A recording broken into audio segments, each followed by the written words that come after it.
Okay, so I think last week Bernie was the Umze. Matt, would you like to do the opening prayers tonight? Sure, I'm a little scattered. I moved on Saturday. Oh, you moved. That's right. Yes. I Yeah, hope so it's that's. if I didn't have this blurred out background, you'd see the chaos. Oh. Um, where but yeah, yeah, of course.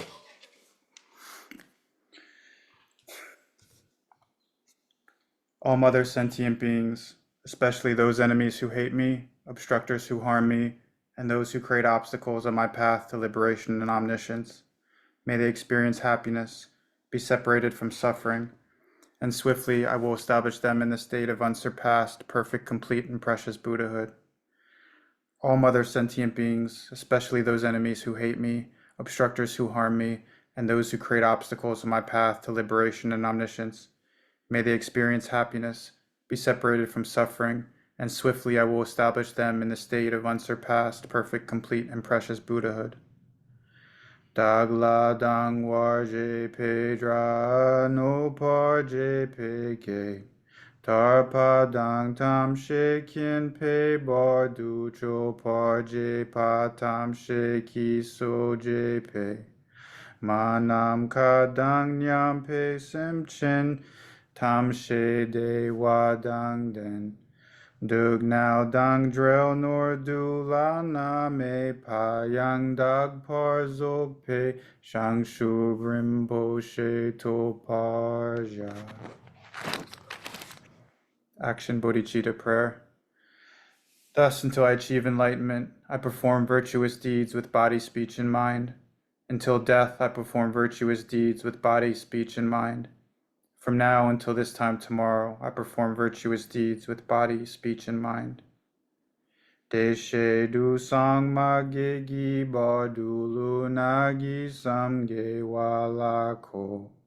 Ma she ba du lu na gi sam ge wa la ko. Du de ring ne sung te ni ma sung ta sam gi ba du lu na gi sam ge wa la ko. Long Refuge Prayer. We take refuge in the kind root lama and lineage lamas. We take refuge in the deities of the mandalas of the yadams. We take refuge in all the exalted Buddhas. We take refuge in the perfect Dharma. We take refuge in the excellent order of the Sanghas. We take refuge in all the noble Dakas, Dakinis, and Dharma guardians, possessors of the eye of wisdom. We take refuge in the kind root lama and lineage lamas. We take refuge in the deities of the mandalas of the yadams. We take refuge in all the exalted Buddhas. We take refuge in the perfect Dharma. We take refuge in the excellent order of the Sanghas. We take refuge in all the noble Dakas, Dakinis, and Dharma guardians, possessors of the eye of wisdom. Drinsen sa wa dang yu par je pe pao den la ma dam pa nam la kyab su chi o. Yedam kil korgi la so nam la kyab su chi o. Sangye chom dende nam la kyab su chi o. Dampe cho nam la kyab su chi o. Pagpe ge dun nam la kyab su chi o. Pa wo ka dro cho kyung song me song yeshe ki chen dang dem pa nam la kyab su chi o. Taking the Bodhisattva vow. Until I attain the heart of enlightenment, I take refuge in all the Buddhas. I take refuge in the Dharma and likewise in the assembly of the Bodhisattvas. As the previous Buddhas embraced the enlightened mind and progressed on the Bodhisattva's path, I too, for the benefit of all sentient beings, give birth to bodhicitta and apply myself to accomplish the stages of the path. Until I attain the heart of enlightenment, I take refuge in all the Buddhas. I take refuge in the Dharma and likewise in the assembly of the Bodhisattvas. As the previous Buddhas embraced the enlightened mind and progressed on the Bodhisattva's path, I too, for the benefit of all sentient beings, give birth to bodhicitta and apply myself to accomplish the stages of the path.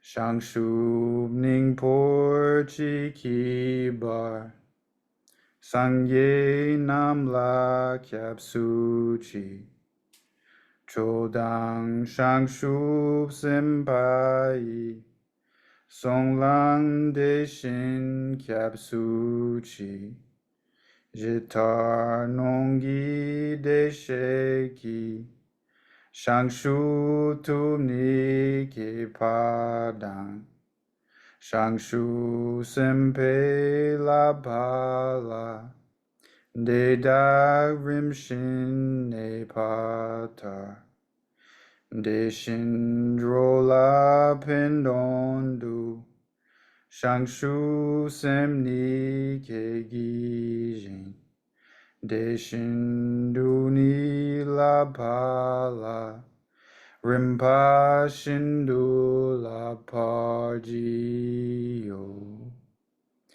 The short refuge prayer. In the Buddha, the Dharma, and the Sangha most excellent, I take refuge until enlightenment is reached. By the merit of generosity and other good deeds, may I attain Buddhahood for the sake of all sentient beings. In the Buddha, the Dharma, and the Sangha most excellent, I take refuge until enlightenment is reached. By the merit of generosity and other good deeds, may I attain Buddhahood for the sake of all sentient beings. Sangye Chodang Soki Chognam La Jiangsu Badu Dakni Kyapsuchi Dagi Jinsu Gipe Sunam Ki Trola Penshir Sangye Drupasho. The Four Immeasurables. May all mother sentient beings, boundless as the sky, have happiness in the causes of happiness. May they be liberated from suffering and the causes of suffering. May they never be separated from the happiness that is free from sorrow. May they rest in equanimity, free from attachment and aversion. May all mother sentient beings, boundless as the sky, have happiness in the causes of happiness. May they be liberated from suffering and the causes of suffering. May they never be separated from the happiness that is free from sorrow. May they rest in equanimity, free from attachment and aversion. Manam kadang nyam pe sim chin tam she de wa dang de we gu dang den par jor chi. Dug now gi gu dan draw wa jor chi. Dug now me pe de wa dang mi draw wa jor chi.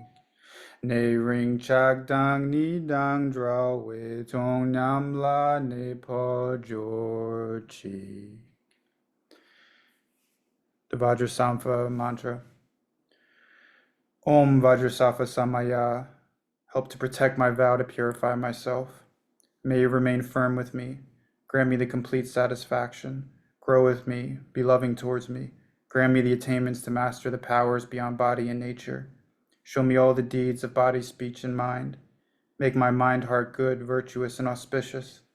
Revel in the bliss of the four joys, O Blessed One, who embodies the essence within me. Do not abandon me. Grant me the realizations of the indestructible nature. Make me one with you.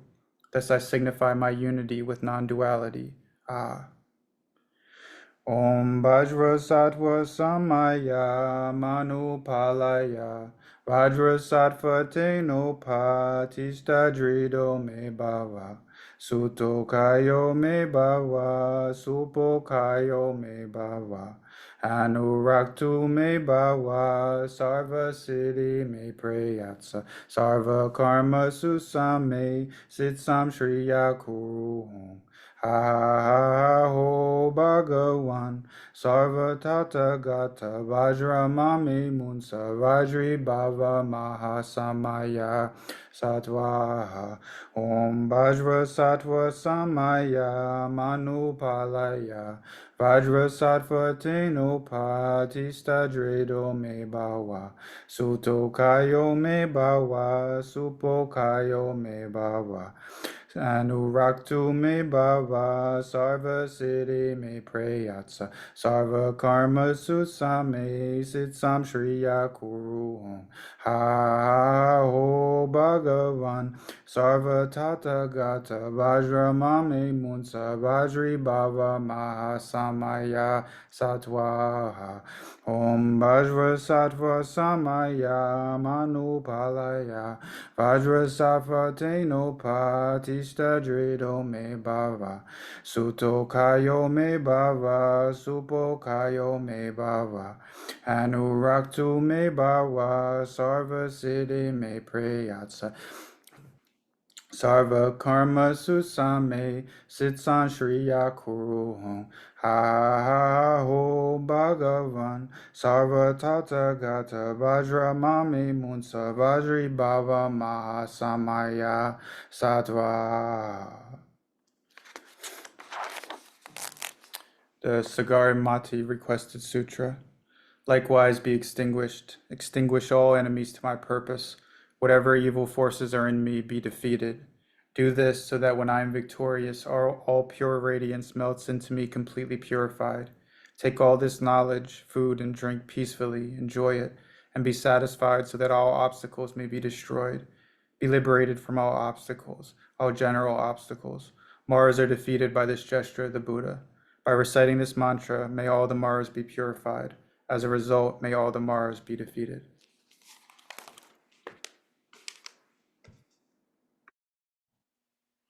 Thank you very much. Thank you, everybody, for joining tonight. Thank you. Does anybody have any comments or questions that you'd like to bring up before we get started?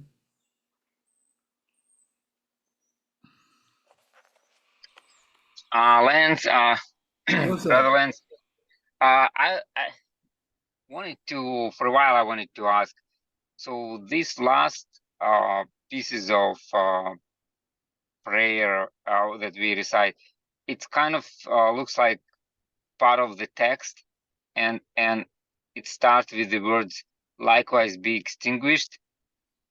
Could you clarify more, like what is meant there to be extinguished?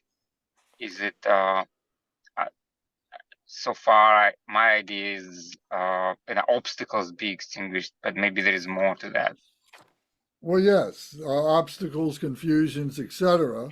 And as the title of the prayer says, it's from the Sagarmati Requested Sutra, and Sagarmati was a bodhisattva Mm-hmm. who was not carnate in our world, but yet he manifested in a dialogue and a conversation between the Buddha and Sagarmati, and he was asking questions and so on. So there's a whole sutra that is many pages that is that conversation. So this is extracted from that, and actually this came from where I first saw it was in the Jewel Ornamental Liberation that Kenshin Rinpoche saw fit to bring this up. So you can see it on page 190 in the Jewel Ornamental Liberation, and also page 443 in the Jewel Ornamental Liberation. So the English translation is on 443, and then the Sanskrit is on page 190. So the relation of that, and what was being discussed in the Jewel Ornamental Liberation, this is pertinent to that of being able to purify oneself and using the Dharma, using all these techniques that we were putting to use to increase our knowledge in order to be able to overcome the Maras, to be able to overcome our own personal demons that we all have and so on. So that's like creating additional focused intention for the Correct. practice. Correct. And to me, it's always about reminding us to take responsibility for ourselves, take responsibility for those obstacles, and take responsibility for the purification of those obstacles. Thank you. Thank you for the question. Good question. So, okay, so moving on. I'd just like to say and remind everybody that the sutras are the literal teachings of the Buddha. And this particular one, the Lalitavistara, is a collection of teachings that came from the Buddha.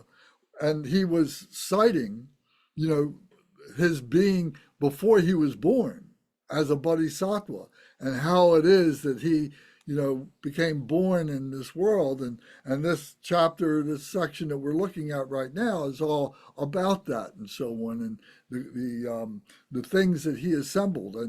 And these very ideas, these very concepts and so on, became so many of the other teachings that came after this by so many of the other masters that came 500 years after, 750 years after, 1,000 years after, 1,500 years after, and so on. So these all can trace back to this particular teaching. This may not be the oldest teaching, but it is the old complete teaching of the life of the Buddha, the play in full. So this is why, we selected that this would be a really good place to start this discussion about the sutras, to have confidence in the sutras, to understand. And then, we can take these things and we can say, oh, well, that's mentioned in this particular practice by this particular master who lived in 1553. And this particular phrase was used by this other master in the year 1092 or something like that. So we can always be looking at that, where they have, where those teachings have come from. These all are coming from this particular sutra. So I think it's very interesting to do that. And we should try and focus on this sutra. And then later on, as your career in being able to study the Dharma, then you can begin to make those cross references between where this master in 1553 got his teaching from the sutra. You begin to be able to see how these things are interconnected. But my point is to concentrate on this, and then and establish a flow of a stream of consciousness, how this came about.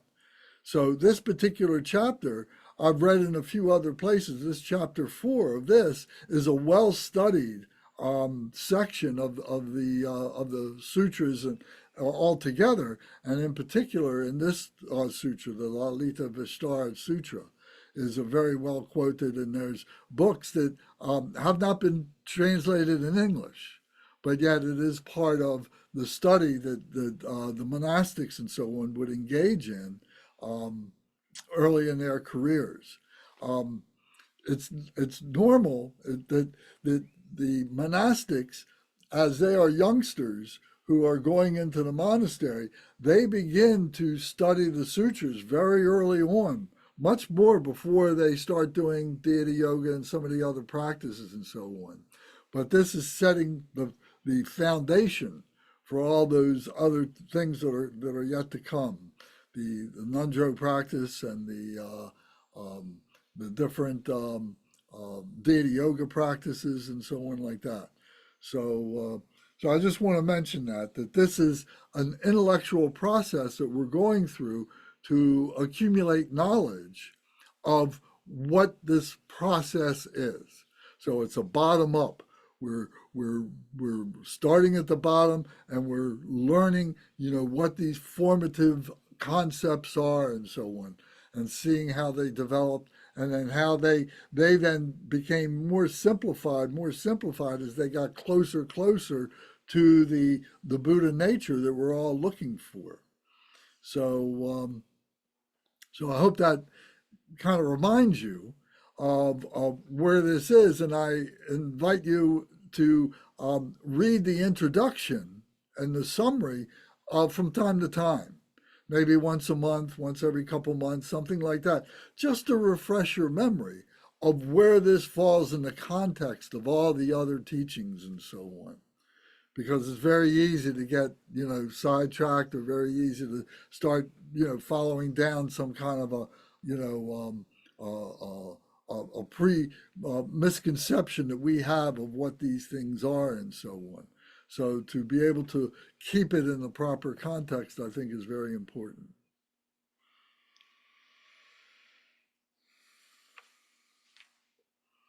Okay, does anybody have any comments or questions about that? Okay. All right. So where we left off, where we begin tonight, is on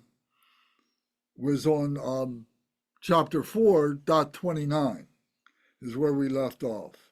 And before that, last time we were talking about the 6 perfections, the 6 paramitas. So, and we left off with the idea that there are 6 paramitas that are actually part of 10 paramitas that are explained later on in other texts. So in this next part that we're going to talk about, some of that is referred to, but some of it is not. So I'm just setting in your mind that this is a complete progression, that we should stay with this before we get too sidetracked and start, looking at things that came after all this and so on. So 4.29 is what I labeled as the 4 activities of the Bodhisattva. So you can label this any way you want. You read this, you study this, you contemplate this. Maybe you have a meditation about it. Maybe you have some glimpse of an inner meaning of what this is. And that's all wonderful. You should do that. So, and as a result of that, you may have another way that you'd like to organize these teachings that are set forth here. But for our benefit right now, to be able to classify this as the 4 activities of the Bodhisattva. So we can read these and then come back and say, well, does this fit that description or not? So let me proceed by beginning here. So the first line says skillful means or gateway. So that would be line number 93. Then the next one would be 94, the next one would be 95, and the next one would be 96. And remember that we're talking about 108 of these gateways, or 109, depending how you count them. So these are all gateways to the light of the Dharma. Each one of these lines are gateways to the light of the Dharma. So this skillful means, which means method, means the compassion, the activity of applying, of using the wisdom. This skillful means method are gateways to the light of the Dharma, for they enable one to teach modes of conduct that accord with the interests of sentient beings and to practice all the teachings of the Buddha. So skillful means to be able to learn, to be able to develop a way to be able to present this to other beings. So in all my humility that I can gather together, what I try to do is to be able to put this in ways that everybody can understand. For me, it's always, KISS, right? Keep it simple, stupid, as much as possible. And by itself, it will begin to increase in how this is, where this comes from, what it is now, where it's going, and so on. It will begin to amplify itself. It will begin to increase itself as we move along in our careers, as we move along in our practices, and so on. But we need to have a basic reference point. And so what I'm trying to say is this is that reference point. All of this Lalitavistara should be something that you will refer to for the next 10, 15, 20, 30, 40 years, the rest of your life. Because you will see other things using these points, these gateways to the Dharma, you will see them in other things that come along. So being able to bring them back to this will be very helpful to increasing your skillful means in the way that you understand it yourself and the way that you are able to present it to others. And that's the point here. To teach modes of conduct that accord with the interests of sentient beings and to practice all the teachings of the Buddha. So to teach this as a conduct, that it becomes a conduct, and that your life becomes a conduct. We'll see how that comes together in just a minute. So this is one of the 4 activities of a bodhisattva. This is what the bodhisattva does. This is the training of a bodhisattva. A bodhisattva doesn't wake up one day and say, oh, now I'm a bodhisattva. A bodhisattva needed to train to get to that point. And that training had a lot of mistakes in it. But they were good mistakes. We learn from those mistakes. We correct those mistakes. We purify those mistakes and so on. And we make the corrections in our lives and so on. So this is the training of the bodhisattva. Maybe we can set as activities, we could say these are the 4 trainings of the bodhisattva based on this one line here. The next one, 94, says the 4 means of attracting disciples are gateways to the light of the Dharma, for they gather sentient beings and turn them into suitable recipients for the Dharma that comes from the discovery of awakening. I'm going to read it again. The 4 means of attracting disciples are gateways to the light of the Dharma. So if you want to proceed along the light of the Dharma, taking friends with you, engaging in conversation, being a friend to others who are showing some degree of interest, and trying to appeal to them, trying to talk to them in words and concepts that they can understand. You may have much broader, much bigger concepts to be able to expound upon, but to keep it simple, keep KISS, so that they can understand it. So the 4 means of attracting disciples are gateways. So there's 4 ways in doing this, and this gathers sentient beings and turns them into suitable recipients for the Dharma that comes to the discovery of awakening. So this is what we're trying to do. Here we have 9 or 10 or 12 people that are here right now, and everybody has shown some degree of interest in learning about the Dharma. So we're trying to present this in ways that everybody can understand and that we can have a discussion about. Because we've learned that, we can have a lecture, but it's much more meaningful. It rounds out the knowledge that we're trying to amass here through a discussion much better than just a lecture. So these 4 means of attracting disciples are these. Number 1 is generosity. That the teacher, the bodhisattva, becomes generous in their time. It can be a man or a woman. Can be generous in their time. Can be generous in the offerings that they make in terms of the books and the different guides that we have, the different objects, the way in which we explain things and so on. And the blessings that we give, the heartfelt blessings that are going from the heart of the teacher, of the bodhisattva, from their heart to others' hearts. That it's not just an intellectual teaching, it is a generosity teaching from the heart, from our heart to their heart. So at this point in our careers, it may be very slight. I'm certainly not a bodhisattva. I would love to be a bodhisattva. I'm working to be a bodhisattva, and I hope that you are doing the same thing. So, and that's and to be able to say that and be able to recognize that in other beings and everything is a really good thing. It's something that keeps you pure and humble. I'd like to be a bodhisattva, but I know I'm not a bodhisattva. I'm working to be a bodhisattva. So if I'm a yogi, okay, I'll accept that. If I'm a practitioner, okay, I'll accept that, whatever.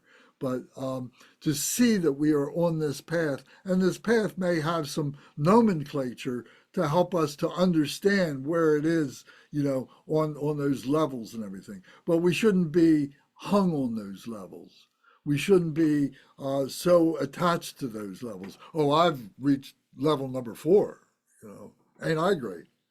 And things like that. It shouldn't be like that at all. If you're having those thoughts, you need to go back and you need to start, look at some primary teachings about how we develop pridefulness and greed and so on like that. So generosity was the first of the 4. The second one was a melodious voice.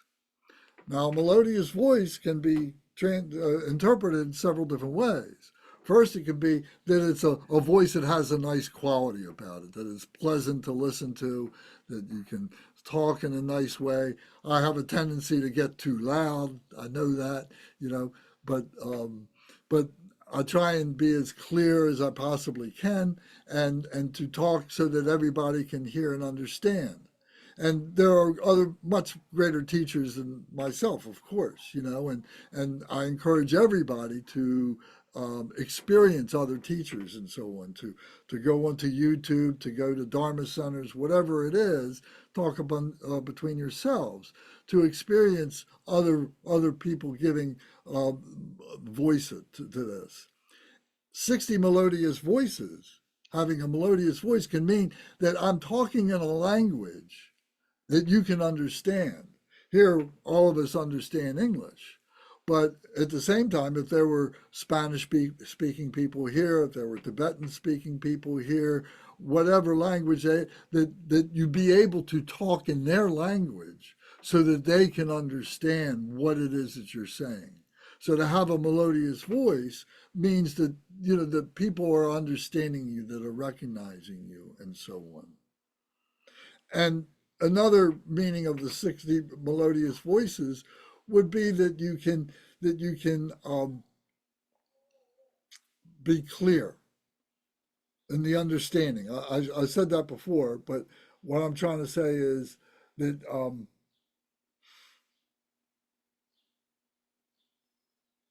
I'm always amazed when they talk about that the Buddha was talking to an assembly of 5,000 monastics and 3,000 bodhisattvas. And, they didn't have any kind of microphone systems. How could the Buddha talk that way? How could anyone talk that way without having some kind of way of reaching everybody? So this 60 melodious voices to me means being able to do that.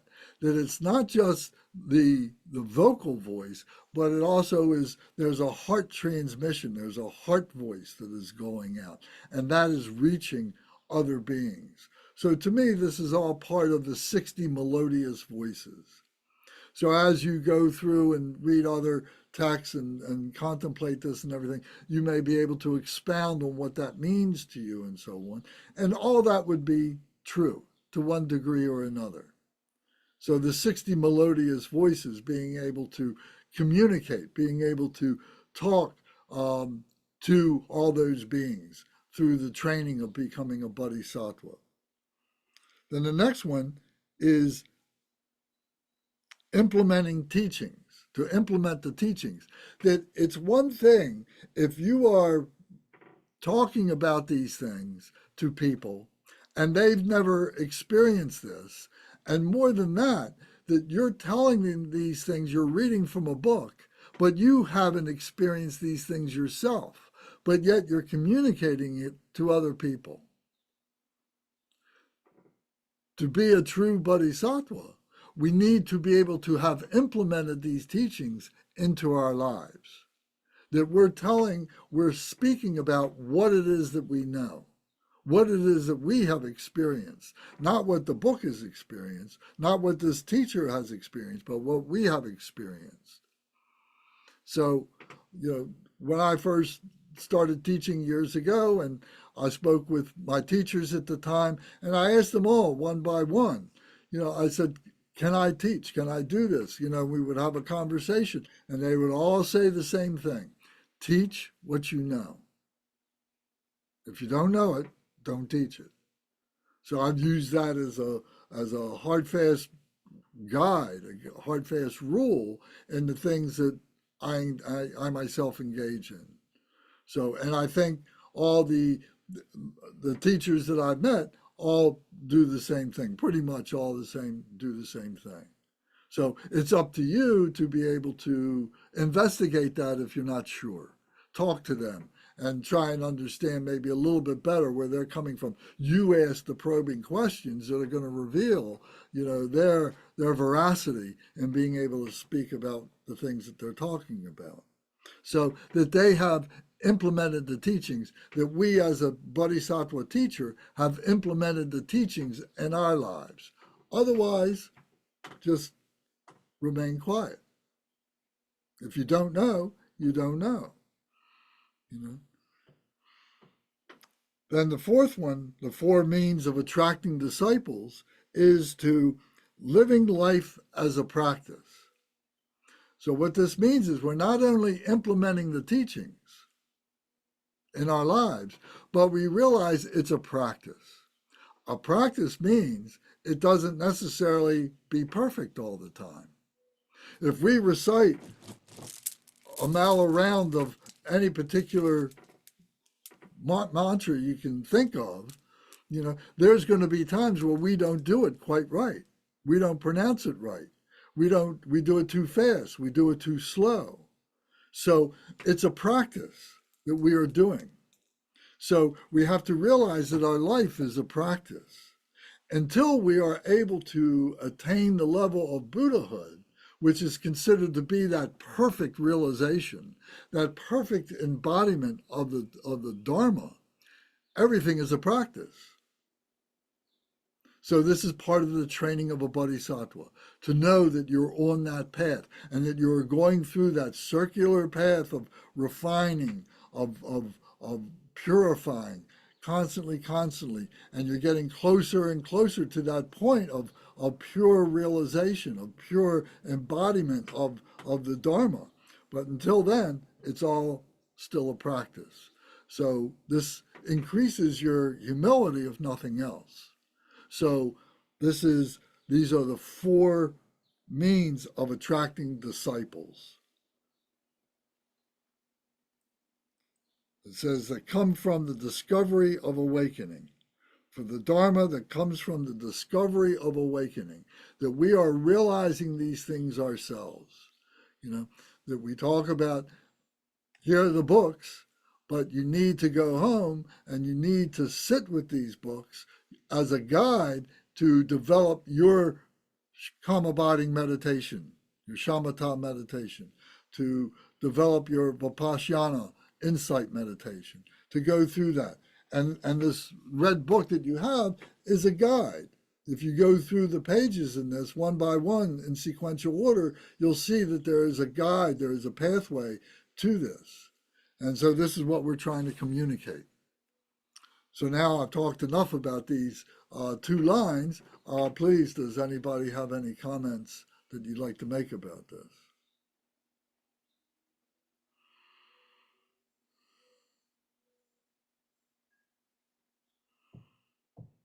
Lance, thank you. I didn't get the third one. Could you? I haven't gotten there yet. Oh, you haven't gotten the Oh, third one. the third one. Oh, the third one of the four means. Correct. The four means of gathering disciples, right? Disciples. Yes. Yes. It's implementing the teachings. Okay. Thank you. Implementing the teachings, then living life as a practice.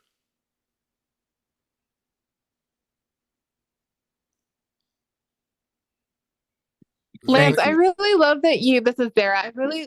I really love that what you said is the wisdom and teach what you know, stay in your lane. And that comes across so authentic, because there's been times where I've been humbled because of pride, where when I'm like, oh, I don't know that, but I'm too ashamed or embarrassed to admit it. out like to someone. And then now I've got humility where I've like, especially in the type of work I do, I'm like, you know what, when someone says something, that's a really good question. I actually don't know. And I'm curious now with you, let's explore that together. That's one way I've dealt with it. But I love that you said that, because that reminds me so much of something I work on routinely, professionally and personally, which is pride as an ego fault. So, and everything you've been saying in relation to the qualities of Bodhisattva, and I've just been digesting it, and I'm loving tonight's conversation. Thank you. Well, thank you very much. And just remember that these are the words of the Buddha. So I'm just presenting them, so. Gary, did you have something you wanted to say? Your hand was it raised or just waving? Yes, just a very brief comment. Not since I was a young man, about 50 years ago, have I seen the world as angry as it is now, which means that there's never more opportunity to practice than as we face the world daily, and we face all of the anger that is out there. So it's it can be viewed as an obscuration and obstruction and a challenge, but it's also a great opportunity to practice, because it happens every day. Every day there's an opportunity. Yes, thank you very much. You're right.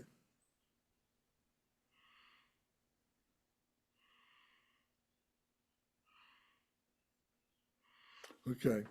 So these four means of attracting disciples is well quoted. It's used many, many times in many different practices. So this is one of the things that you should write down and have a place where you can go to that.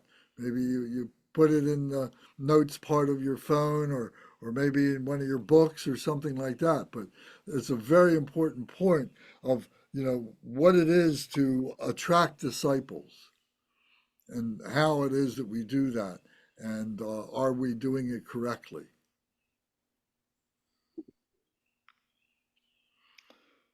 Okay, so if there's no other questions or comments, I'll move on to the next one, which is line 95, which says, now ripening sentient beings is a gateway.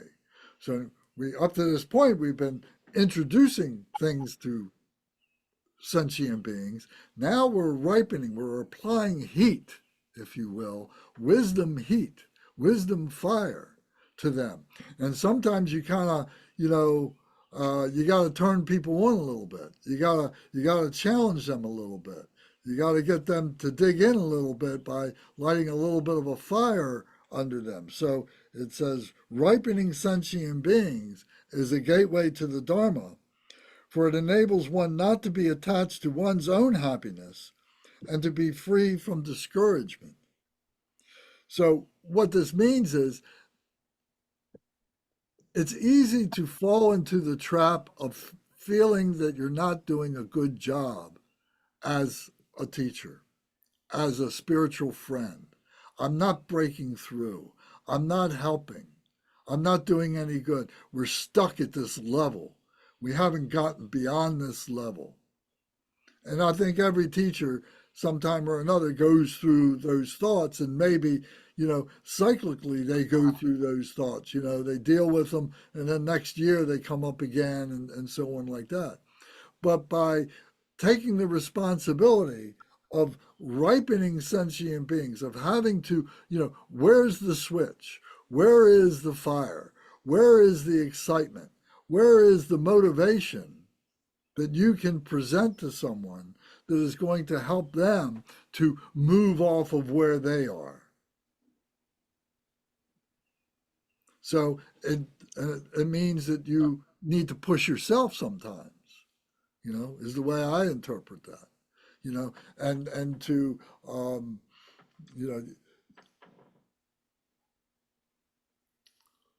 sometimes you don't know how you're going to do something. You want to do it. You don't know how you're going to do it, but you really want to do it. So you start moving in that direction. And then you find as you get further and further along, if you're really motivated, if you're really mindful of what it is, the wisdom comes up because it's all there within you. All the wisdom is there. If you are able to one-pointed mindfully be able to not be worried about all the distractions, be worried about all the false humility and stuff like that, then that wisdom of how to achieve whatever it is that you're trying to do will come up. So having that kind of ripening within yourself and for other beings is, I think, what is being discussed here. And this, again, is an activity of a bodhisattva who has the confidence to do this. A yogi may be a little bit more reticent, may be a little bit more laid back, may not have a following or may not have a big following, maybe a few spiritual friends or something like that.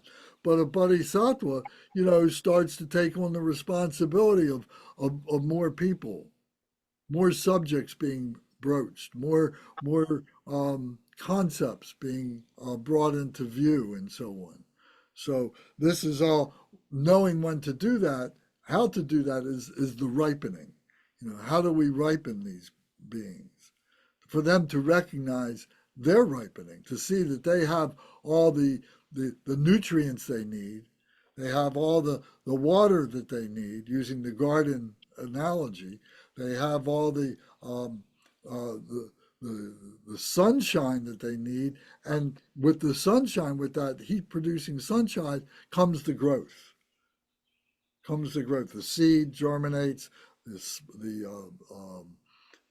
stem comes up, and so on like that. And you have to make sure that there's enough room for that to grow. If you were to take a pot and turn it upside down on top of a stem that is coming up out of the ground, it's going to stunt the growth of that. So using the garden analogy, you got to have space. You got to have room for the growth to happen. So it's all part of this ripening process. Any comments on that?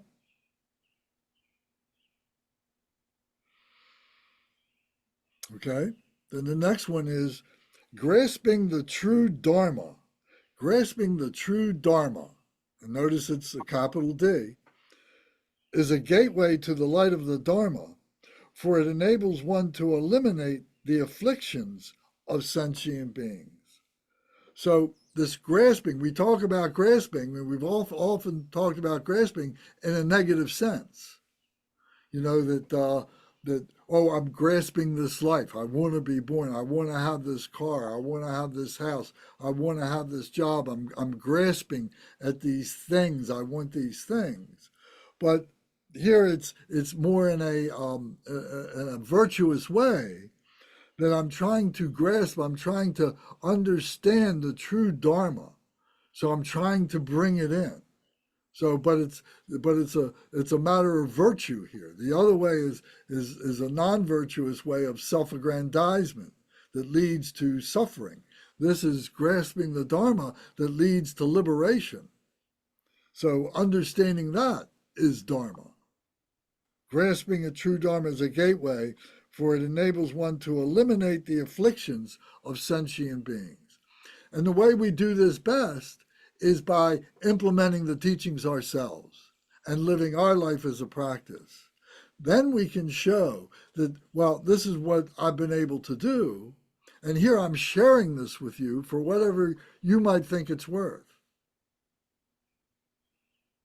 So this becomes the gateway of helping other beings, and it's helping you to become a more resolute, if you will, more purified bodhisattva yourself. And you can see where mistakes might be made. You can see where ego might leach its way in. Because just because you're on that path doesn't mean that you have annihilated the ego. We can't annihilate the ego. The ego is always going to be there as long as we're a human being, as long as we're breathing. So the way I've always looked at it is we got to give the ego a job to do.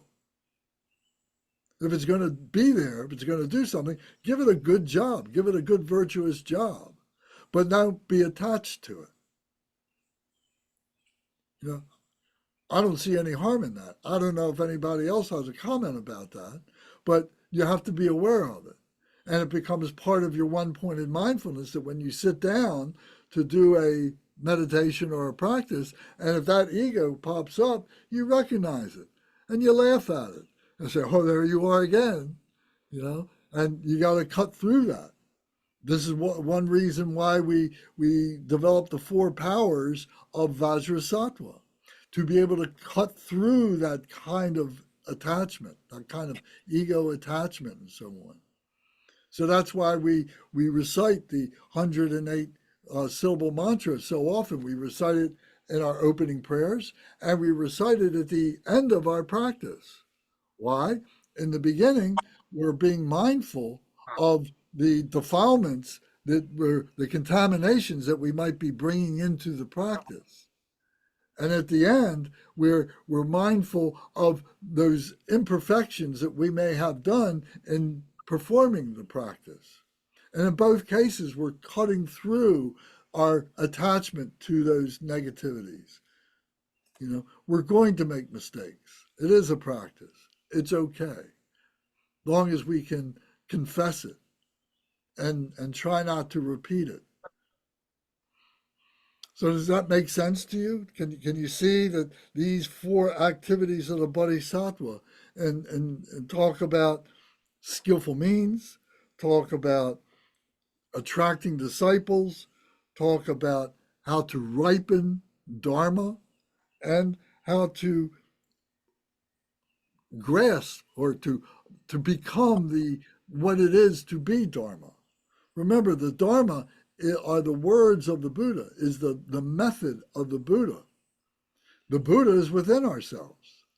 We're no different than the Buddha who lived 2,600 years ago, or any of the Buddhas who are alive right now, or those that are to come, or those that just passed. You know, we have that Buddha nature within ourselves, and to develop the confidence of recognizing what that is.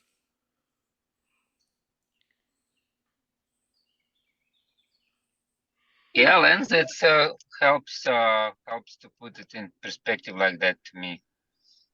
Thank you. Thank you.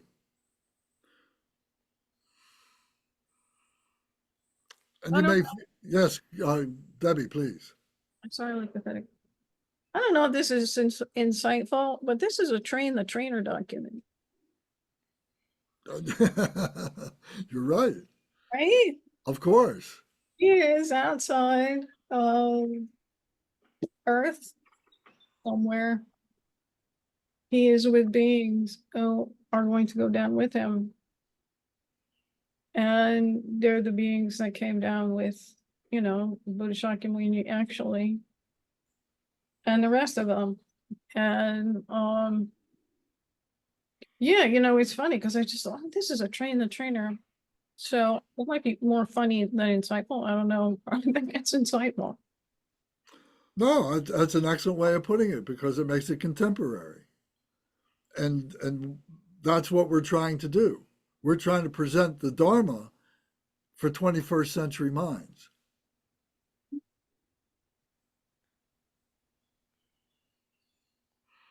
To put it in terms that are relative to our daily experience.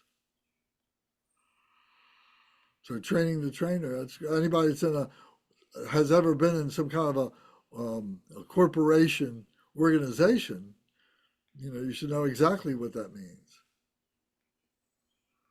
You know, been in training sessions, and you know, and now it's become even more, you know, training. There's training for everything.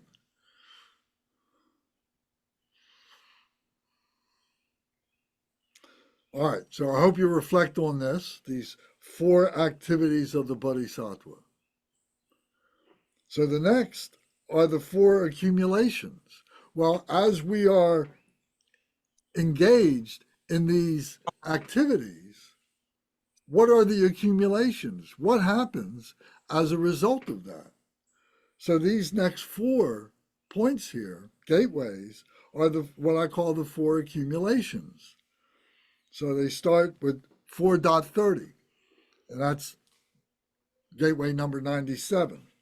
It says, the accumulation of merit is a gateway to the light of the Dharma, for it enables one to nurture all sentient beings.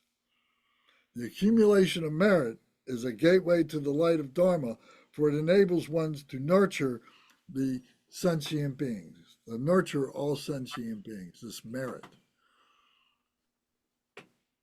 And I don't know, can anybody say that you are aware of the benefit of merit in your life? The merit of the good virtue, of the good deeds that you have done.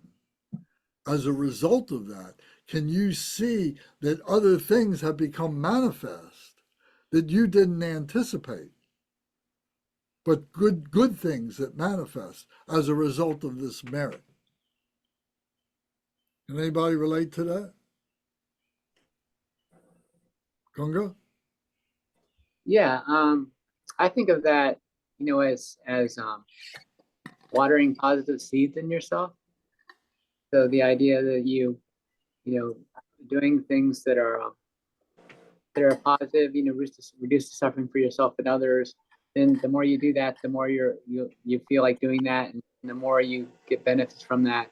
I think in my work with hospice, with patients, I get that all the time. People expressing gratitude for the support that we give them, and that's it. I feel like that's like merit. The merit of my activities, my positive activities, are all these appreciation I get from my patients, and I think that appreciation inspires me to help more patients. It's like a self-perpetuating activity.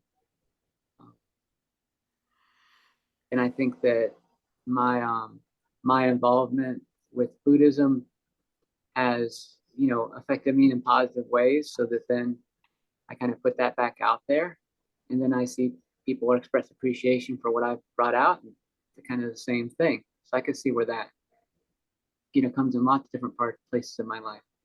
Thank you. Thank you. Yes, I have thought of it sometimes as like, feeling that there's, somebody's got my back, and keeping me, from not falling over, from not losing my way. There's something that's keeping me moving, and that merit, it can be described as the reason why it's there is because of the merit that has been accumulated. And it may take quite a while. There's been periods in my life where I kind of, figuratively fell off the wagon, of being a practitioner, a Dharma practitioner, but there was something that was keeping me from losing my way altogether. There was a problem that had to be solved. I solved the problem, but that merit was still there to, okay, you got that solved. Now let's take the next step forward. And it's that merit that is moving them in that way. And, so if your motivation is to help all sentient beings, because that is the motivation of a bodhisattva, that's what it means. That it's, and then it helps yourself indirectly, or maybe as a secondary benefit. We talk about the 2 benefits. First benefit is that you're helping other beings. Second benefit is that helps you. That's what helps you to be able to maintain and stabilize your Dharma practice, your spirituality. Gavin, did you have a comment? No, I'm sorry. Okay. I was just coming back in. I accidentally pressed the unmute button. I'm sorry. Oh, I see. Okay. Is merit used interchangeably with positive karma, or is it like some kind of subset of positive karma that is being talked about? Or is it like synonymous with positive karma? Yeah, I guess that's a fair way of looking at it. Yeah, it comes down to the semantics of it all, but yeah, I think the merit is a result of good actions that have been taken, and that the results of those good actions accumulate like merit in a bank, and that when you need that merit, it'll be there for you when you need that support, when you need that push, when you need that resource for a rainy day, so to speak. It'll be there for you. It can only get there through a positive result of karmic action. So yes, I think you're correct by saying that. Thank One you. okay. Yes. One of the metaphors that is used a lot, and I can't remember who said it first, is that our Buddha nature is like a jewel, and we are like a jewel that's fallen in the mud.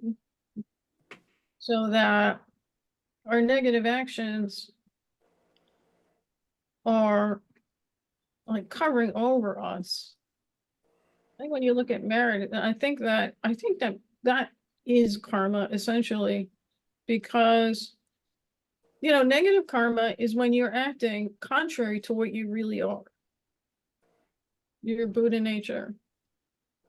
And so that's mud you're adding to your jewel. Merit is mud you're taking away from your jewel. And I think that's, our mind is our mind. It's not, we've had it for a while, but we're not, right? We've been going around for a long time. And I think when they talk about karma and action and, positive and negative, that's what they mean, right?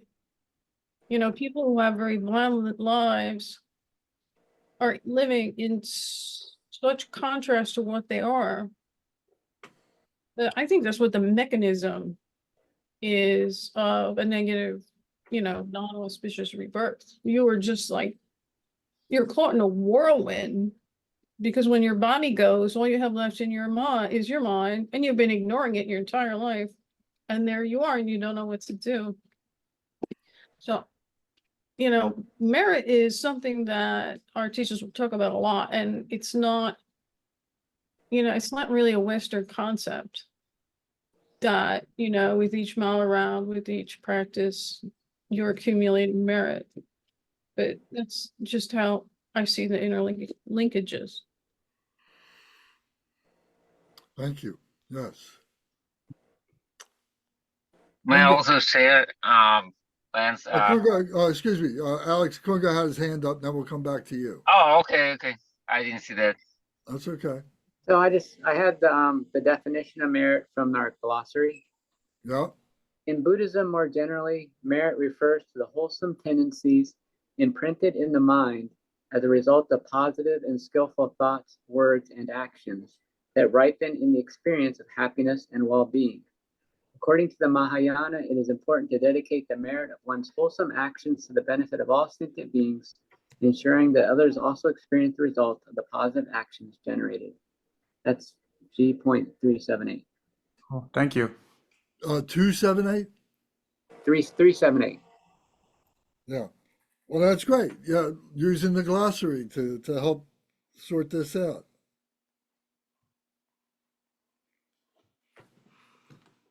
Yes, and that was a very comprehensive way of explaining, merit that, encompassed everything probably that we could say right now. So, and this is what practice should be for us at this level, is developing a knowledge base. What do these terms mean? How do they interact with each other? At this level of our being on the Dharma path is accumulating this knowledge. bringing this all together. This is the bottom up. We're coming from the bottom, and we're learning more and more. And I'm sure that everybody here has learned a whole lot more than you knew 6 months ago, or a year ago, or 2 years ago, whatever, you know. And you can see that there's a movement, there's a circular movement, but there's also a spiral movement, that the circles are getting tighter. They're not as broad.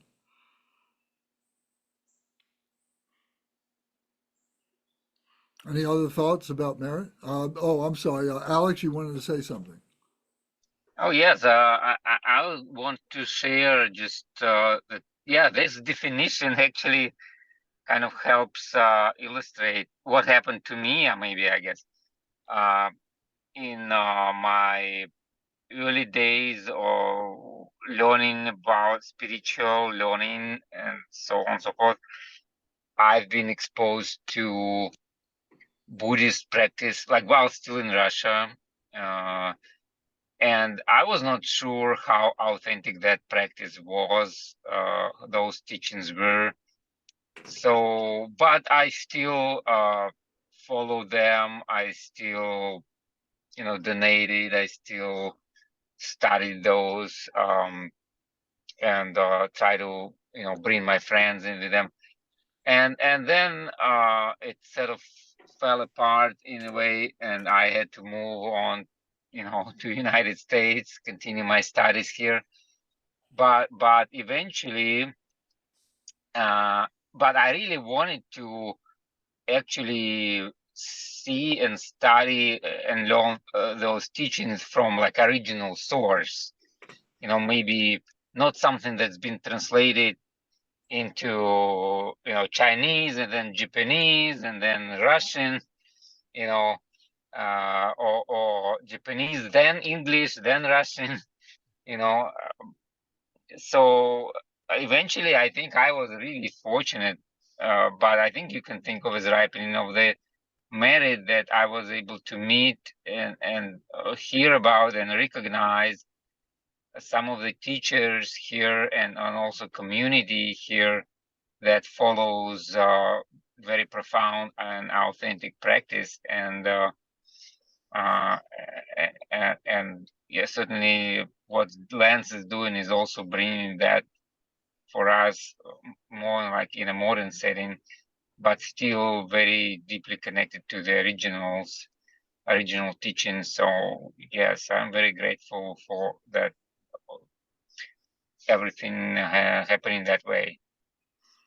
Well, thank you very much. Let me ask everybody, you can think about this on your own, but is your life a meritorious life? That you have the life that you have? Or is it a demerit life? Are you being punished for some reason? Or are you being, to use another word, rewarded that you have this life? So is that another way of saying, well, your karma was meritorious, and where there was a past life, did that karma from that past life, was it a meritorious karma that moved you in this direction to be born as you are, going through whatever trials and tribulations you've had to go through, but at the same time to be here right now, in this situation right now, to be able to be learning about the Dharma and being able to process it and recognize your true nature within yourself? Is that a merit for you, or is that a demerit for you? Yes, Gunga. I guess I don't like the word punishment. I think of karma as being neutral. It just the causes and effects come together and they create these situations. We could say we feel like we're being punished, but I don't think that's what's actually happening. I think what's happening is that a whole variety of things have come together at this particular time, and we might interpret them as punishment because they're causing us to suffer, and we don't know what the causes of our karma are.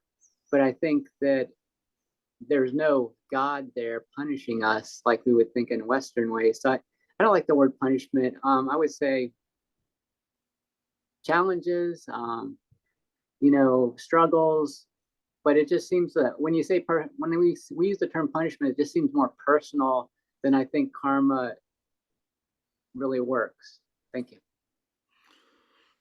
Well, I agree, and thank you for pointing that out. That's it's critical thinking on your behalf.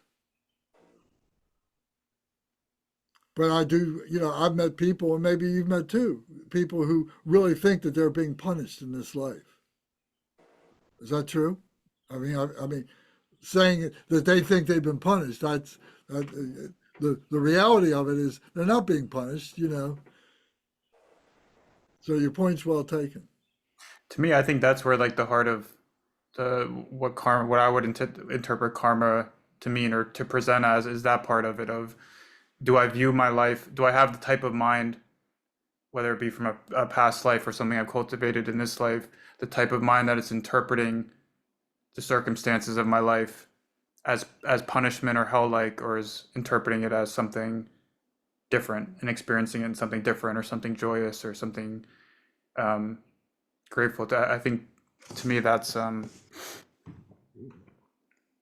I don't know, resonates with me more, like viewing karma in that way. And I think where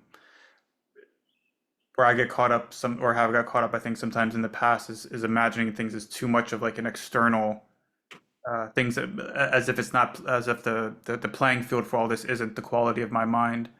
And certainly in like the type of work I do, and I do a lot of like cognitive therapy type of stuff where and a pretty enormous impact on emotion, the way we feel, or even things we do based on the thoughts we're having about it and how we're framing it in our mind, something like that. Thank you. Yeah, merit can clear away obstacles. Sometimes, you want to do something, you want to buy something, whatever, and there's all these problems with it, all these obstacles, or you're going through your life and your life is just the swirling whirlpool that's pulling you down and everything. But then you wind up, going to this location or whatever, and it turns out that it's right next to a Dharma center. So you got all that, but there was some merit there that you had in the bank that you didn't know about from a prior life or something, that said, okay, you had to go through all this difficulty that you created for yourself, but the merit is putting you in a position to be able to recognize that dynamic and to be able to understand how it works, and be able to continue on as a purified being, a more purified being.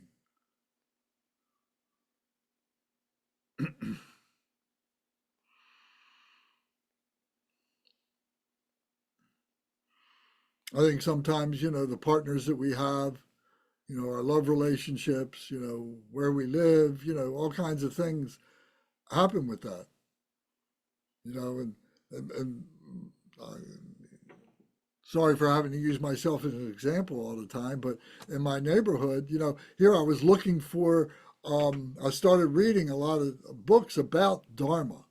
I wasn't reading the Dharma, I was reading books about the Dharma.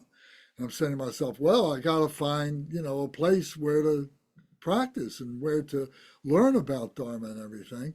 And then right in my neighborhood, I didn't know it, but a Nepali store opened up around the corner from where I live.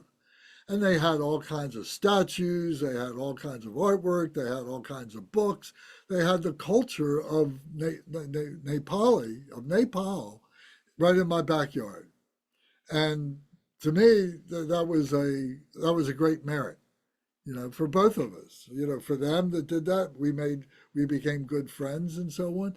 And it really gave me a vehicle to set my wheels on the track, and one thing led to another after that. Things began to quickly move. The accumulations began to gather very quickly after that.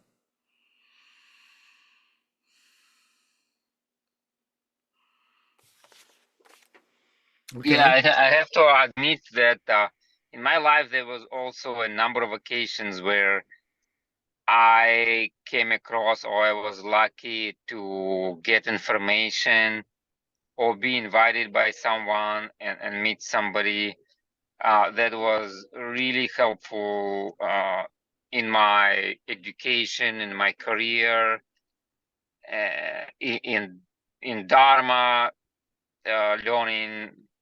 So yeah, and the sort of things that come out of the blue, um, but thinking that okay, that may be some result of ripening of some merit. That is certainly kind of encouraging to do more. Yeah, that I had a number of experiences that I can interpret this way.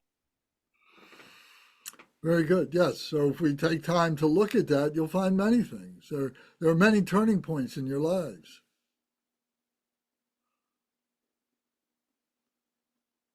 And if you connect the dots, it begins to look like where you are right now.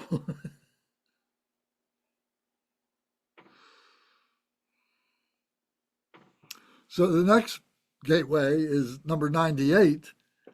It says the accumulation of wisdom is a gateway to the light of the Dharma, for it perfects the 10 powers. The accumulation of wisdom is a gateway. The accumulation of wisdom. Now, what does this wisdom mean?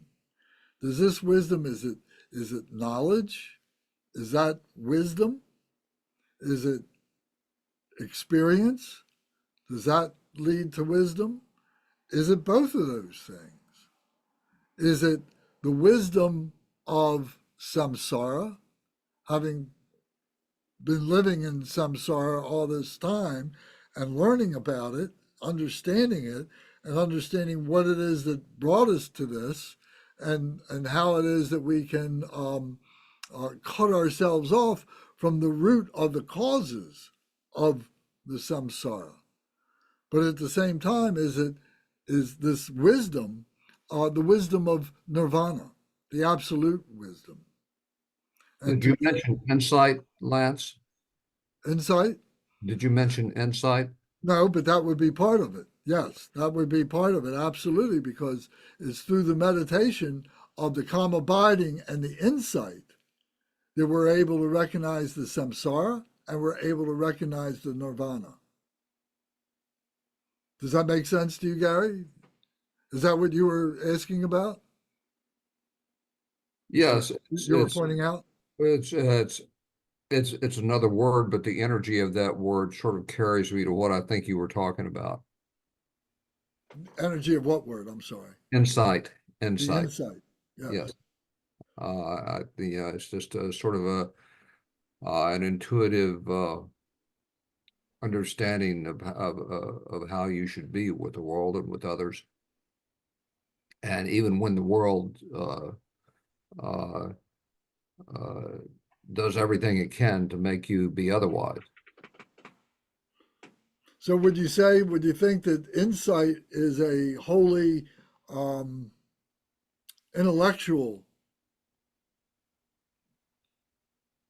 experience? No, I think it's also a visceral experience. A kind of, I don't know if energy is the right word. It is a type of a connection. A gnosis. Yes, a gnosis. That's good. Yeah, that's where I was trying to go. A Thank you. gnosis. So there's a practical wisdom, a practical knowledge, but there's also a knowledge of the gnosis. To know, but to know in that profound way. And it's not, one way that I've always thought about it, that, there's this intellectual knowledge, but then there is this heartfelt knowledge. The gnosis comes from here. And when this mind is still, then you can hear the voice of the big mind. that insight begins to come up.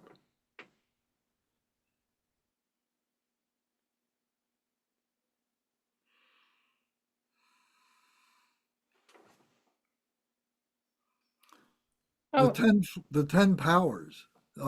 Debbie, you wanted to say something? yeah, I want to say that intellectualism and heart knowledge are inseparable. That brain and that mind can use brain. That I just don't see the definition of intellectualism that other people see, I guess.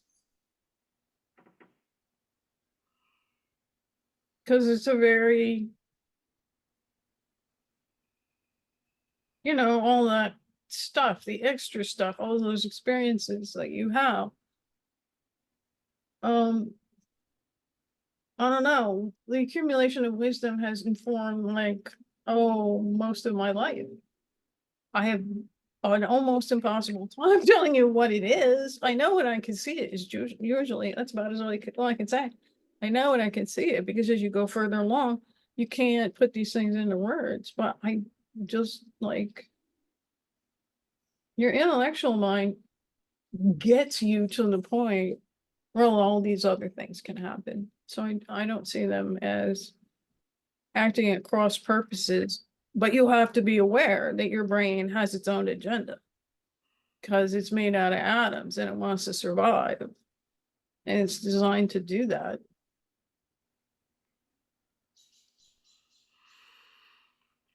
Okay. Well, that's pretty deep. Um, All right, well, let's come back to that. Let's just put that on the side for a second, and we'll come back to that shortly. What I want to get to right now is the 10 powers. It says the accumulation of wisdom is a gateway to the light of the Dharma, for it perfects the 10 powers. So what are the 10 powers?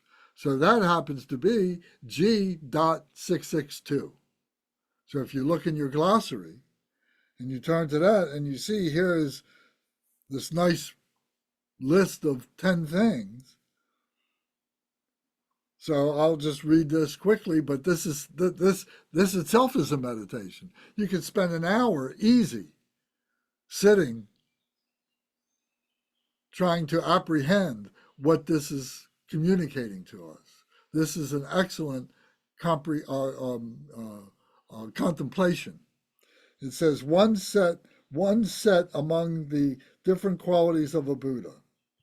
The 10 strengths are: 1, the knowledge of what is possible and not possible, the knowledge of the ripening of karma, the knowledge of the variety of aspirations, the knowledge of the variety of natures, the knowledge of the different levels of capabilities, the knowledge of the destinations of all paths, the knowledge of various states of meditation, the knowledge of remembering previous lives, the knowledge of deaths and rebirths, and the knowledge of the cessation of defilements. So these 10 powers, it says here, the accumulation of wisdom that perfects the 10 powers. So developing that contemplation, developing and letting the contemplation rest and go to the meditation where, it's involuntary. Once we're there, we don't even realize we're there.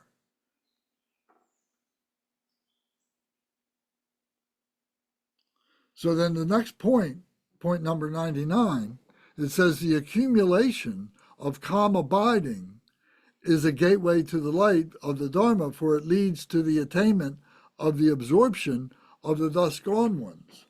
So the accumulation of the abiding, calm abiding, that's the shamatha meditation, the calm abiding meditation. And to remind you, again, you use this book, the Daily Practices and Guides, and you go to page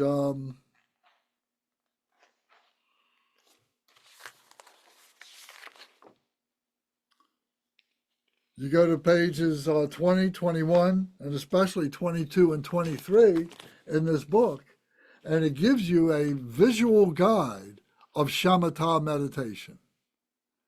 And then along with the visual guide, it gives you a legend, a numerical legend that corresponds to that visual guide so that you can be able to see what progress you've made, what path you are on, what you're experiencing, what you need to experience, and so on. So it's a very helpful guide to be able to do that. So it's saying the accumulation of calm abiding, shamatha meditation, leads to the attainment of the absorption of the thus gone ones. The absorption of the thus gone ones. The thus gone ones are the Buddhas, and they pervade all space. And we are made up mostly of space. So it's not the space between you and me, the space between the screen and ourselves, or the space between the trees and the grass and everything that's outside. The space within ourselves and so on. And we are permeated by that Buddha nature. And by that calm abiding meditation, we are relaxing to be able to experience that calm abiding presence of the Tathagata, of the Buddha within ourselves. The next point, number 100, says the accumulation of insight, which is the vipassana, the insight meditation. The accumulation of insight is the light of the Dharma, for it leads to the attainment of the eye of knowledge. The eye of knowledge. So all this knowledge, all this stuff to know, the practical stuff of all the obstacles, all the causes of the obstacles, all the antidotes to the obstacles, and cutting through all these different aspects of what it is to be in samsara, that we liberate from that and we then experience the nirvana. We then, through the insight, we begin to have an insight of what that reality is, of what that truth is. We begin to see it and we begin to experience it over and over again. Insight from insight to insight from another insight. And so this is labeled here as the eye of knowledge, of bringing this together. So this is the life, this is the work of the yogi or the yogini, to be in union, to realize samsara and nirvana, to be able to bring them together, the little mind and the big mind.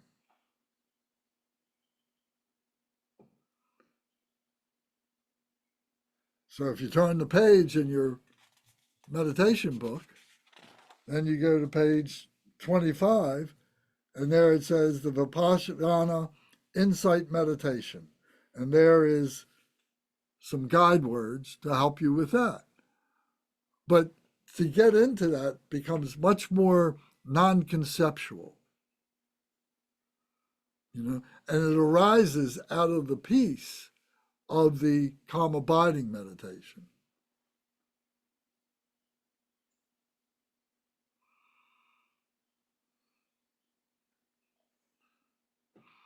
So these are the four accumulations of the Bodhisattva. The accumulation of merit, the accumulation of wisdom, the accumulation of calm abiding, and the accumulation of insight. So the Bodhisattva becomes much more stable in the merit, much more stable in the wisdom, much more stable in the calm abiding relaxation, and much more stable in the insight. And they're all happening simultaneously.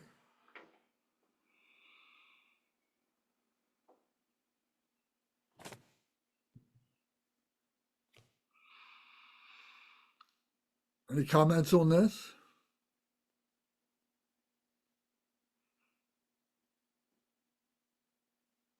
Let's see. I don't know if it kind of escaped my mind, but have we discussed like how do you accumulate wisdom?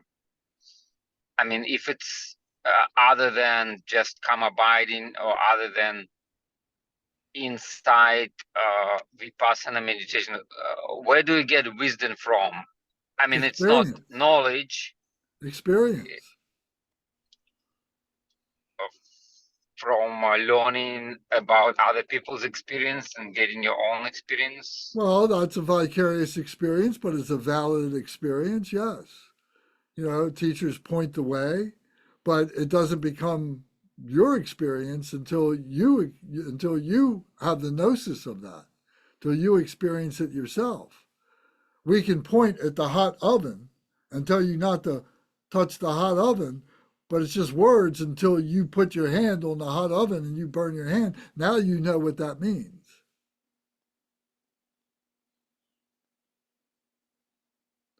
Okay, so I guess, for example, pith instructions, like accepting and receiving pith instructions would be one of those aspects. Well, they're instructions. They're pointing out. Yeah.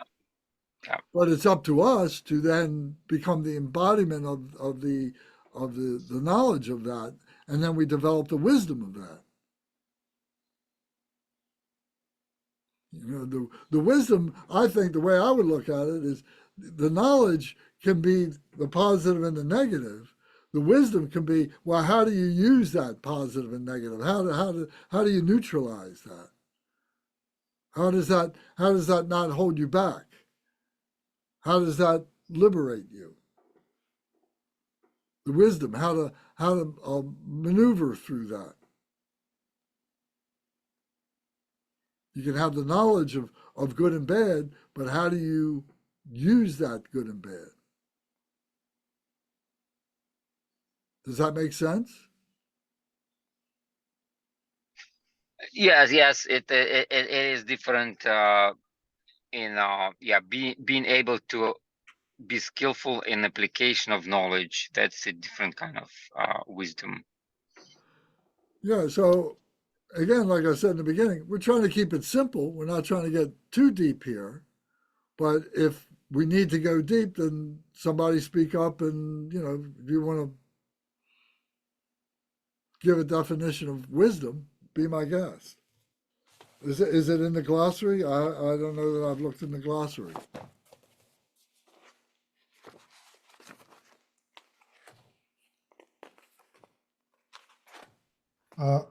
All I can say is give a definition that I heard. I forget who it's from. I think it was from Edward Conza. It could be someone else said, wisdom is knowledge that is worth having. That's good. Yeah. Yeah, some knowledge has more value than others. And really, when we're talking about wisdom, wisdom is the knowledge of seeing things as they actually are in terms of Buddhism. Yeah. But yeah, so that's about it. That's all I can say. Well, to try and put it in a real life situation. Let's say there's a dynamic that's going on between you and somebody, and you have the knowledge that there's a difference between you both, and that each of you think that the other is wrong, that you're right, and that a argument of some kind is going to manifest from your coming together. And so you can be very knowledgeable that that's what's going to happen. And you can build up all your arguments. You can prepare for that and know what they're going to say. And you're going to say this in response and everything. And it becomes like a conflict, a battle. But the wisdom is knowing how to diffuse that, how not to have that conflict, how to have virtue, how to have peace. That's wisdom. Knowing the knowledge is one part of it, but being able to use it for virtue, that's wise. That's wisdom.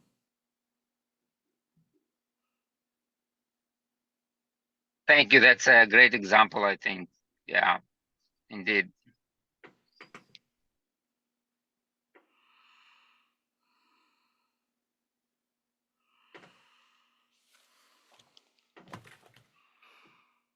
Okay. So then the next 2 points, 4.31, I call the two assessments to the eye of Buddha. The two assessments to the eye of Buddha. And I'm using the word assessment because it's used here in the text. It says, assessing authentic discerning awareness. Assessing authentic discerning awareness is a gateway to the light of the Dharma, for it leads to the attainment of the eye of Dharma. So assessing, how would you describe assessing? What's a definition for that? I guess I should have looked that up and had that. Evaluating is one way of, one way I would think of it. It's accessing, not assessing. I'm sorry, say it again. It's accessing, not assessing. Oh, excuse me. You're absolutely right. See, I made a mistake. Oh, the two, it's not assessing, it's assessing, accessing. My bad.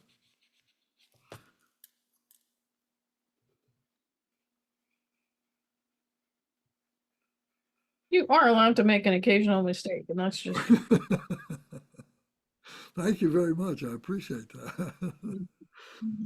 Well, it happens all the time. That's your one for the year, Lance. And Back to it. as I get older, I make more. I can't read as well as I used to. Accessing the authentic discerning awareness is a gateway to the light of the Dharma, for it leads to the attainment of the eye of Dharma. Accessing authentic discerning awareness. Okay, so let's think about this, pull this apart and think about it. So one of the wisdoms of the 5 wisdom Buddhas is the wisdom of discriminating awareness. So this discerning awareness is another way of looking at the same thing. The wisdom of discriminating awareness, discerning awareness, discerning this, that, it's up, it's down, it's black, it's white, all the different permutations of how we might describe those appearances of that awareness. And accessing the authentic discerning awareness, that which cuts through the least common denominator, to be able to cut through the critical thinking of that process, for it leads to the attainment of the eye of Dharma, that we begin to see Dharma in everything.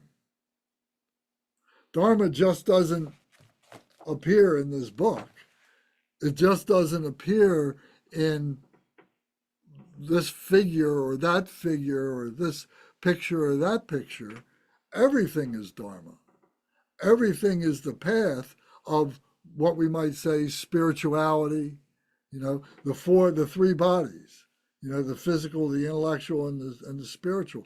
The Dharma is the articulation of all of that. That the Buddha, through his genius, was able to give to us, or point the way, and that we need to be able to access that ourselves.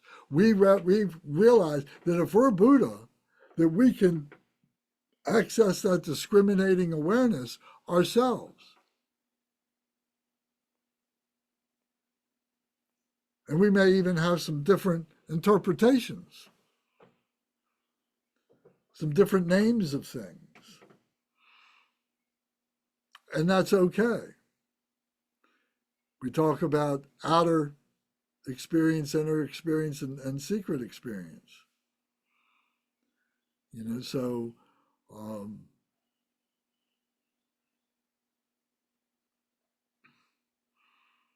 accessing that discriminating awareness, that authentic discerning awareness, develops the eye of Dharma, to be able to see the Dharma in all things, in phenomenal nature.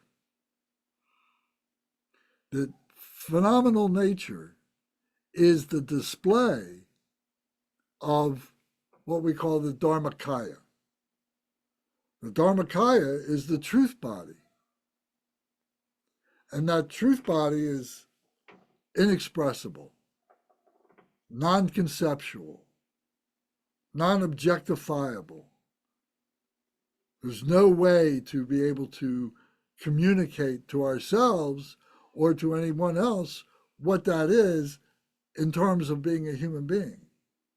But we can experience that. And that Dharmakaya, that truth body, displays itself through this phenomenal nature. And it displays itself in what we call the Sambhogakaya, which is the intellectualization of all this. You know, what these different meditational Buddhas are and how we access them and so on like that.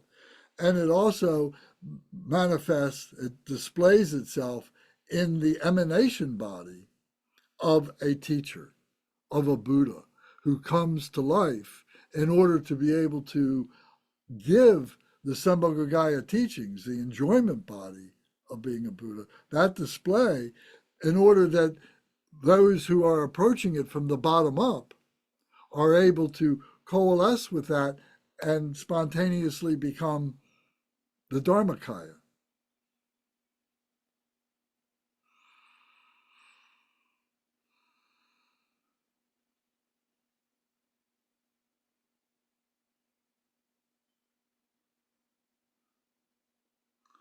So the second line, line 102, says, accessing the trustworthy is a gateway to the light of the Dharma, for it leads to the purity of the eye of the Buddha. Accessing the trustworthy is a gateway to the light of the Dharma, for it leads to the purity of the eye of the Buddha. So that seems to me that the first one was understanding the Sambhogakaya, being able to see the eye of the Dharma as this phenomenal nature, and then the eye of the Buddha as the emanation body, to be able to see that by trusting your teacher, trusting yourself, and trusting that what you are presenting is so pure that it will remain untarnished. It may be ignored, but it itself is a nugget of truth, of reality, whatever you might want to call it. Trusting in that, trusting in yourself, trusting in the teacher, trusting in that which is being presented as the eye of the Buddha.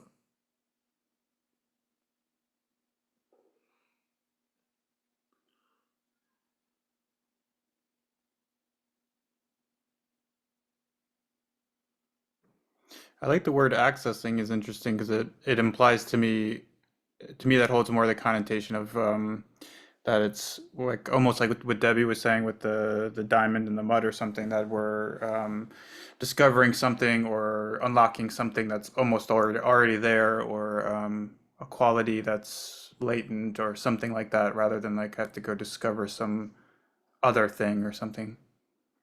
Yes, thank you. That's very good. We're accessing it. You know, when we do practice, you know, when we do deity yoga practice, and we're visualizing, we're generating the deity, you know, and when we do that, we're trying to access it. You know, we hook onto it. Za, hong, bam, ho. We try to hook onto it. We're trying to access that. We hold it. We're trying to tie ourselves up to it. It's so pure, we want to chain ourselves to it. We want to lock ourselves up with it. And then we rejoice that we've been successful in that. So we say za, hong, bam, ho, accessing that purity, accessing that deity, accessing that reality, that pure reality. I don't want to lead us astray on a tangent, but with deity yoga. But would you say that us creating the deity is that's that same effort to access it, to give it like an archetype? It allows something for us to hook onto it. That's the mean of accessing whatever that Yeah, deity. it's a symbolic image. Mm-hmm. But it's the image of that which is within ourselves. And, so we use all these, words and ideas to be able to help us to conceptualize that. But, and so we're accessing that. We're accessing the intelligence, we're accessing the physical body, we're accessing the spirituality of it, the reality, the truth of it. It's cool. I think it's good the way you said that. And we are fortunate. We're really fortunate. Right? Just being in the right place at the right time. These teachings have been spread throughout the world because of something horrible. But still, and I think certainly as I've gone on, I reached that conclusion really quickly, that our teachers were trustworthy, that they had something that was real, and that, study and practice and worrying about what wisdom really means is like the most important thing you can do. We were very lucky.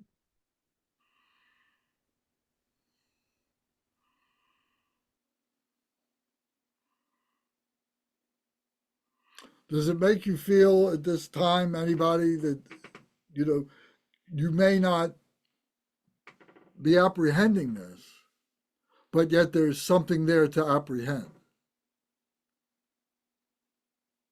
It may not happen, this week or next week or in a year or 2 years, but maybe, in the next 10 years, 20 years, there'll certainly be an enrichment towards that apprehending and being able to have, a deeper, richer experience with that.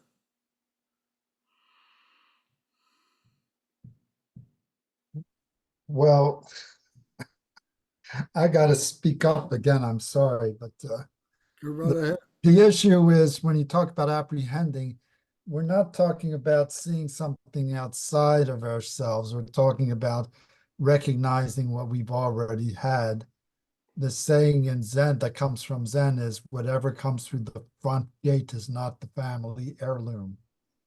So it's really recognizing what you've got already rather than, for most people, the word apprehend means there's you and there's the thing you see, and they're two different things. But in terms of actually realizing your true nature, what you see is yourself. And Kempo Kartar always used analogies for this. It's like the finger touching itself or the tongue tasting itself.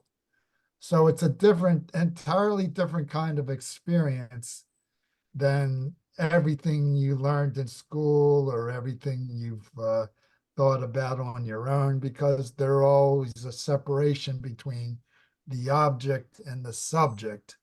But when it comes to realization, they're really the same thing. So.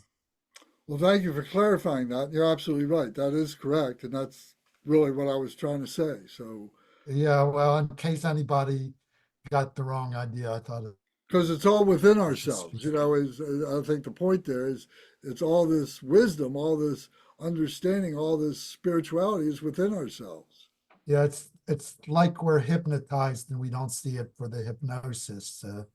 The hypnosis is really just all our false concepts about reality that we have to work through and process. So yeah, I'm not here to contradict people. I'm just trying to explain as much as I understand myself. So Oh, that's good. That's good. Thank you.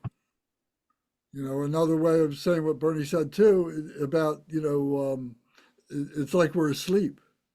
You know, we don't realize that we're asleep, and so the epithet of the Buddha is the translation is the awakened one who has woken up and realizes all this as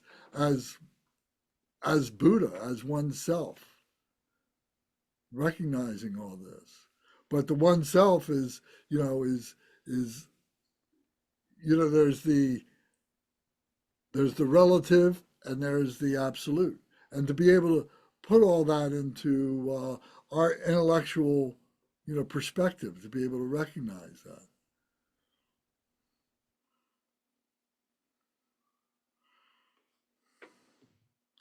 Any other comments? Because we'll have to stop here for tonight. But I hope this is being helpful to everybody. Again, the invitation is to read and study this.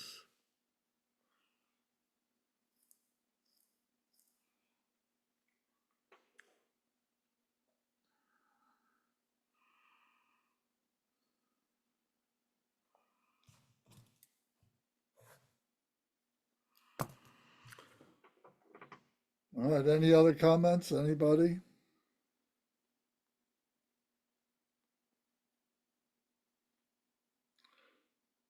So I think next, that was helpful discussion. I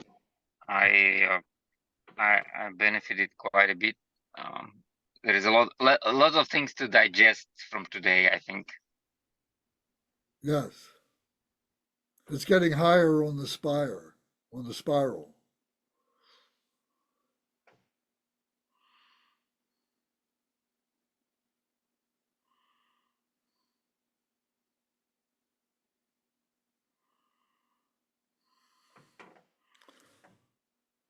All right, well then, next week is Memorial Day, so we won't meet next week. So we won't meet again till June 3rd.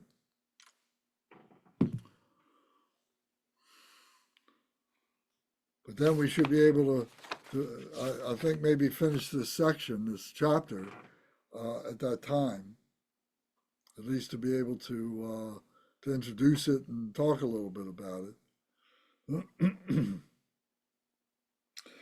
Is it coming into focus a little bit more? You know what the sutras are and what this, excuse me, in particular sutra, this chapter about the gateways to the light of the Dharma.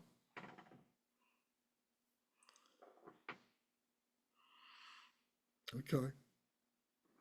It's amazing how like rich it is that I thought we would be through like when we first started. I would imagine we'd be going through it really quick, but like each line, you know, we could have a whole discussion or a whole group on, you know, each line.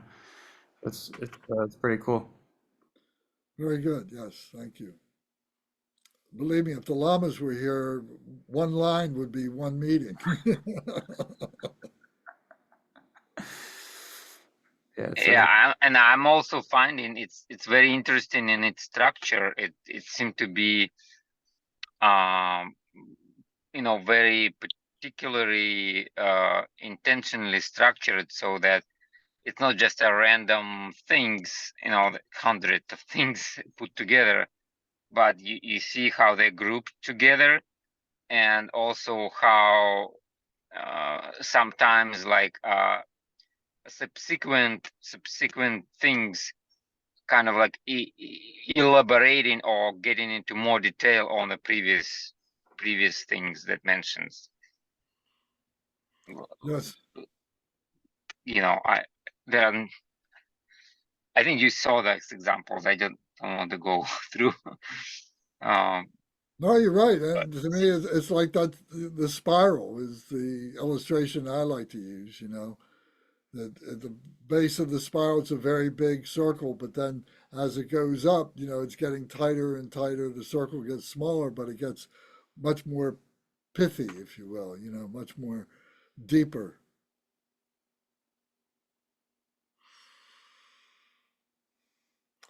All right, well then let's leave it here for tonight, and thank you all very much for joining us and your contributions and thought, and whether you said something or didn't, but just to have you here means a lot, and I hope it leads to better understanding for you and apprehending that which is inside of you. Okay, so Matt, I believe you're the Umze this evening. Will you do the dedication prayers, please? Sure. Dorje Chang, Talopa, Naropa, Marpa, Milarepa, Dharma Lord Gampopa, Pagmo Drumpa, and Lord Drinkumpa, please bestow upon us the most auspicious blessings of all the Kagyu Lamas. By this virtue may I achieve omniscience, by defeating all enemies, confusion. May all who travel on the waves of birth, old age, sickness, and death cross the ocean of samsara. Bodhicitta, the excellent and precious mind, where it is unborn, may it arise. Where it is born, may it not decline, but ever increase higher and higher. I pray that the Lama may have good health. I pray that the Lama may have long life. I pray that your Dharma activities spread far and wide. I pray that I may not be separated from you. As Manjushri, the warrior, realized the ultimate state, and as did Samantabhadra, I will follow in their path and fully dedicate all the merit for all sentient beings.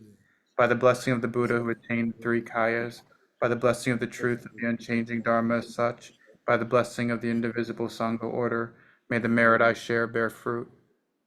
By the virtues collected in the 3 times by myself and all beings in samsara nirvana, and by the innate root of virtue, may I and all sentient beings quickly attain unsurpassed, perfect, complete, precious enlightenment.